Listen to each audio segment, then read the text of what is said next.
Hey everybody, Vincent Zeng here, the Wandering Warrior. Now recently I did a Shuaijiao jacket sanda fight and I got a lot of comments on a particular technique. Check it out.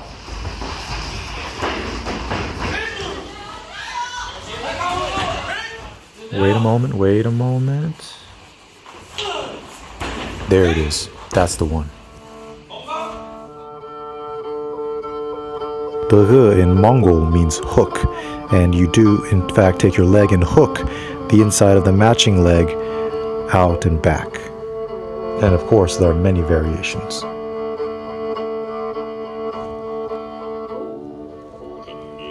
Dehe in Mongol, Dehe in Chinese. Okay, so I bet some of you guys are thinking right now, wait, Mongolian? Mandarin Chinese? Is this Mongolian wrestling or Chinese wrestling?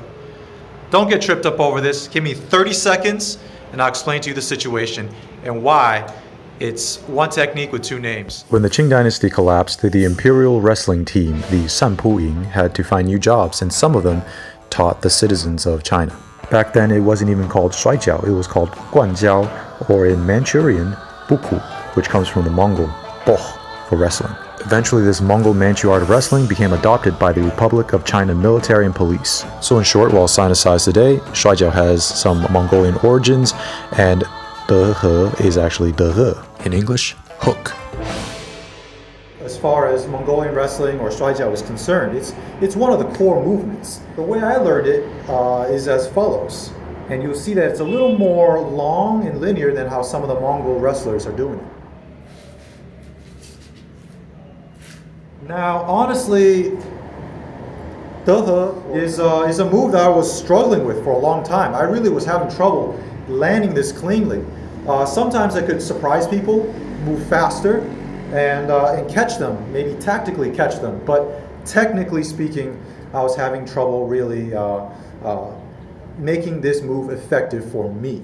With advice from my coach here, Coach Thomas or Zhang Lao Si, as well as some of my Shuaijiao uncles, my Sishumen, I was able to start better understanding this movement.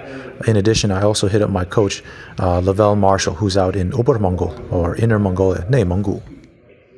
There's a version of this which is a little more linear at first, drives through, and then turns to push the person down into the hole that you created. And then the other version, a little more closer ranged, or where you've got their posture a little more bullied, is a little more circular at first, winding them around, robbing them of their leg with your hook, and then dragging them back and down. These are two common variations, and in fact, there's more than just that. This is a move with a lot of variation, and you can see that most explicitly when you look at Mongolian wrestling.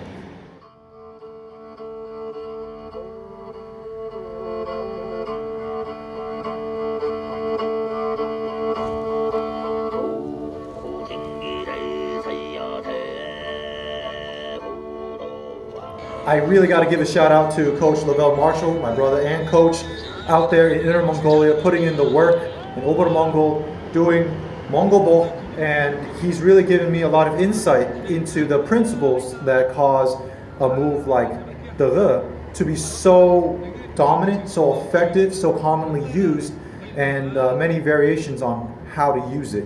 And that's led me to some of my current success. Now, if you guys want to kind of share in that success, dip into the kind of insights and knowledge and dominant wrestling that we're taking part in, definitely contact Lavell. You can find the information down below. He's a great source and a great coach. So take advantage of this while you can. He is taking on some online students. So the simple answer is that's the technique I used against my opponent in this match. But there's more to it.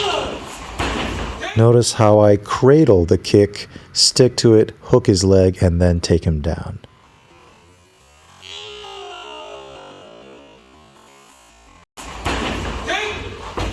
So you know the move, hook the inside, take the leg out, right? But there's more to it than that. Notice how I was letting my waist and lower body, my limbs, loose. Use sensitivity to catch and cradle my opponent's kick. He's supposed to whip it out and bring it back. I was able to catch and cradle it and stick to it, hook it, boom, and trip him over. These are attributes that you build as far as doing Mongol Bökh and doing Shuaijiao.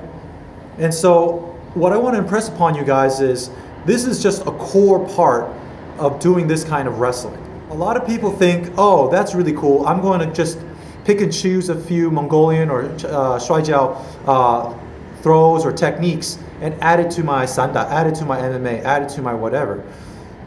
I think it's both more respectful to them as well as to yourself and your development as a martial artist to actually invest in training in this stuff for what it is, because only then can you get that full range of benefit. What I did in the competition, technically, as far as the move, is a very simple iteration of Degee or Dehe. But what I did attributes-wise was something that you get from actually spending the time learning this manner of wrestling. So anyways, thank you guys. I hope you guys enjoyed that introduction to what is Degee, what is Dehe, the hooking movement, and some of the concepts involved. Thank you guys for following me on my journey. Asu yours. Peace.